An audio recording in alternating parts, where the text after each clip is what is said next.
Hello, friends. This is Dave Hurwitz, executive editor at ClassicsToday.com, here with the greatest recordings ever. And today we're talking about Wagner's Die Fliegende Holländer, the Flying Dutchman. This is an easy call, and you know what it is, of course.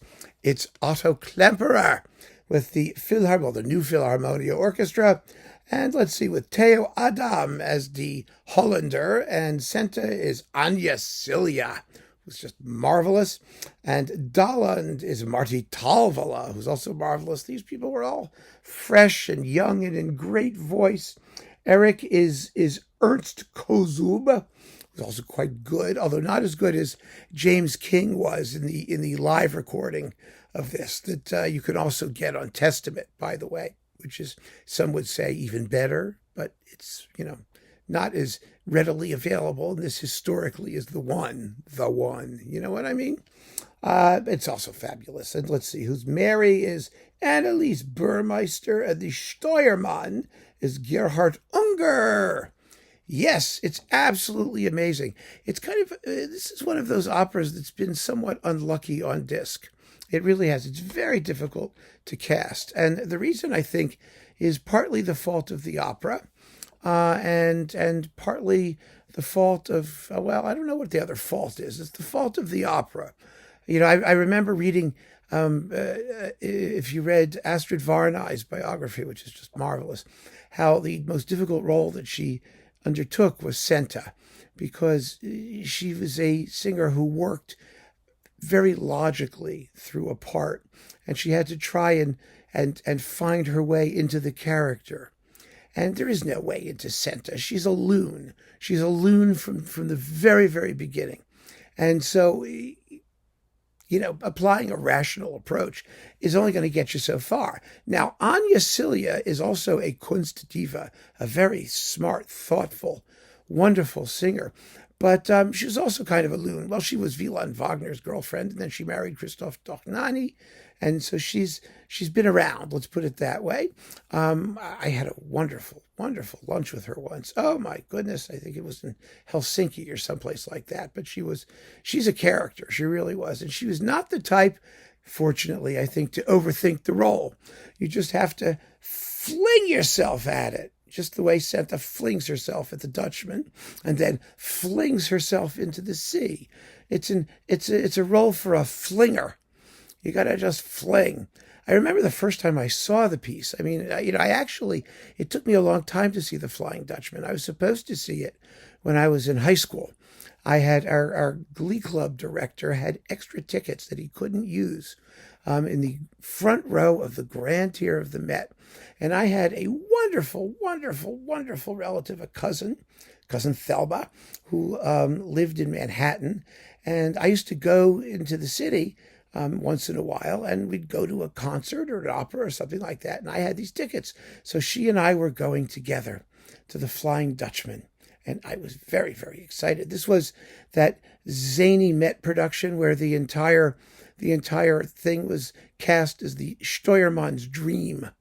Remember, the steerman goes to sleep and then he dreams of the whole opera. Well, that got slaughtered in the New York press, but I wanted to see it. I was curious. And so I'm with Thelma, who was my grandmother's first cousin. And she was a character too. She was sort of like Anja Silja. I mean, no, she was good for everything. She was fun, a real honest to God New Yorker lady. I mean, she never drove. She never took the subway. She never did, she was a real epic person. She still is, actually. She's going to be 100, actually, in a week or so. So happy birthday, Thelma. Anyway, so Thelma and I were at the opera, and the overture gets started, and it's going da da da da da da da da da da. Ow! Well, that shriek, which is not part of Wagner's overture, was the sound of Thelma taking off her vest and dislocating her shoulder in the process. Now, this was really quite an unfortunate event for Thelma, extraordinarily painful. And, the opera's going and it's just getting started. And she said to me, I just dislocated my shoulder. It's happened before.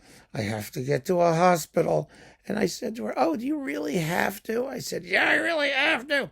So she said, "I can't move. I need help getting out of here." And she's like moaning and groaning, and people around us are going, "Shh, shh," like that. We're in the front row of the grand tier of the Met. So I get up, and I'm like, "Excuse me, pardon me, excuse me, pardon me, excuse me." I stomp all over everybody. And I go and get the usher. And I said to the usher, "I need a doctor. I need a doctor now. My cousin is stuck down there in the front row, and she dislocated her shoulder." So they go and they get the doctor. The doctor comes to me and he gives me a couple Tylenol. And he says to her, "Here's a glass of water. Here's a couple Tylenol. Tell her to take these, and she can go to the hospital when the production's over." Well, this was that production where they did it all without intermission. The whole thing at one sitting. Thank God Klemperer does it in 3 acts. Maybe we could have sat through the first act. Oh, well.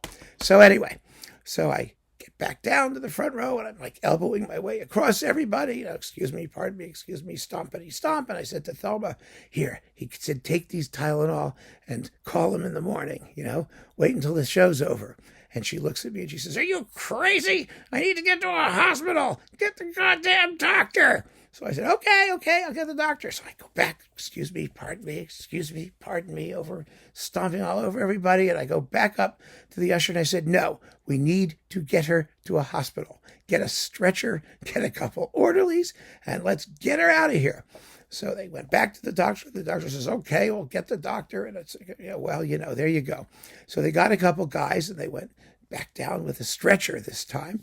And they stomped all over everybody in the front row of the grand tier of the Met. And they got Thelma, who's only like 4'8" or something. I don't know. She's a very, very tiny, tiny lady. And they put her on the stretcher, and I got to see the magnificent inner workings of the Metropolitan Opera House. Turns out they have a whole hospital in the back because, the median age of their clientele is like 175.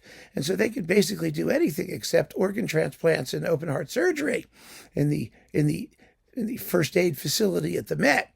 So they haul her down to the first aid facility of the Met, and we throw her in an ambulance, and we go to what was then, it doesn't even exist anymore. It wasn't St. Vincent's. It was St. Something Hospital, which was on Columbus Avenue in the 50s or something like that. It was one of those places on a Saturday night in the 1970s, in the mid-70s in New York City. And there I was, a little suburban kid from Connecticut with my very worldly cousin Thelma, who they whisked into the emergency room, and I was sitting in the emergency room. Now, the emergency room on Saturday night in New York City, in a New York City hospital, was a sight to behold. What they did with it was there was a cop there who opened the door, let you in, and then locked the door behind him. He stood outside and looked in the window of the door while utter mayhem ensued inside the emergency room. Because, it was New York City in the 70s, and I'm sitting there, and this woman walks up to the triage nurse who's sitting at the desk and says, "I need my meth. I need my meth. I got to have my meth." And the nurse says, "We don't do detox on weekends. You're not allowed to be a drug addict on the weekends." And she says, "I need my meth." And she reaches into her boot, and she pulls out a stiletto, and she holds it up at the nurse and says, "I need my meth, God damn it." And the nurse gets up, the triage nurse gets up, hauls up, and just wails on her, knocks her flat, takes the stiletto, then gives it to the cop, who unlocked the door to come in and grab it, and they haul the woman outside, and that was that. And then there was another homeless person who was demonstrating how she gives a urine sample, and in the back, in the meantime, I hear this screaming, which is, the doctor's trying to reinsert Thelma's shoulder into her socket, and that was my experience of the Flying Dutchman. And I didn't see it again have a chance to see it again until like another decade or two, when Gergiev conducted it at the Met, and I saw that one. And I have to confess, it was not nearly as exciting as my first effort at seeing the Flying Dutchman. If you want drama, you've got to be in the emergency room in the 70s in New York City on a Saturday night. But unfortunately, the Gergiev production was not nearly as exciting as that. What really bugged me about the opera, and has always bugged me since, is that the whole thing is so completely unmotivated. I mean, Dahlin runs into this guy. The guy says, I'm a sailor. Dahlin says, I have a daughter. Here, you want to marry her? And he shows up at the house. Meanwhile, the women are spinning, and they sing their spinning song. And then you've got Senta's Ballad, which everyone talks about. Oh, it's a big deal. Senta's Ballad. Ooh, Senta's Ballad. I mean, I didn't even notice it when I first heard it. Quite frankly, it was such an innocuous piece of fluff. I mean, the tune is kind of like We Three Kings of Orient are, right? It's like, she just does that 100 times. And she spends, most of, what is that, act 2, or that part of the opera, if you're not doing 3 acts, staring at the portrait of the Dutchman. And then there's Eric, her erstwhile boyfriend, who has no reason to exist whatsoever. She's already dumped him, and he's just disappointed. I mean, that's it. He's just disappointed, and that's what he does. He's disappointed. And then finally the Dutchman shows up, and there's this very quick thing where he thinks that she's still in love with Eric, and he decides to leave, and his men are, he says who he is, and the boat comes alive, and the men sing ghosty things, and he runs away, and then she just jumps off a cliff. Who cares? That's what makes this such a wonderful performance. It's not that it makes that exactly believable, but expressively, it gets right to the point. Klemperer was such an unsentimental, no-nonsense kind of guy. His tempos are deliberate. This was from like 1968, right? It's like late Klemperer, yeah. And so he was not zippy exactly, but it never drags. It never drags. It just does what it's supposed to do, and it's powerful.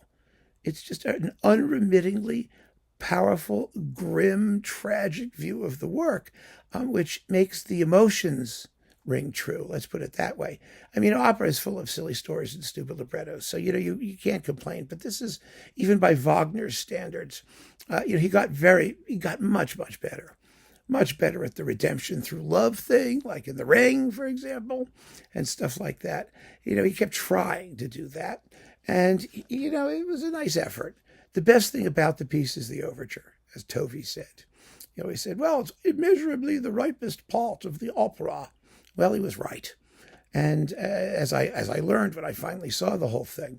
So if you don't have time to spend your Saturday evening in the emergency room of a major metropolitan hospital to watch the show that's going on there, then you might as well listen to Klemperer's version of Wagner's The Flying Dutchman. Unquestionably one of the greatest recordings ever. Keep on listening, friends. Thanks for joining me. Take care.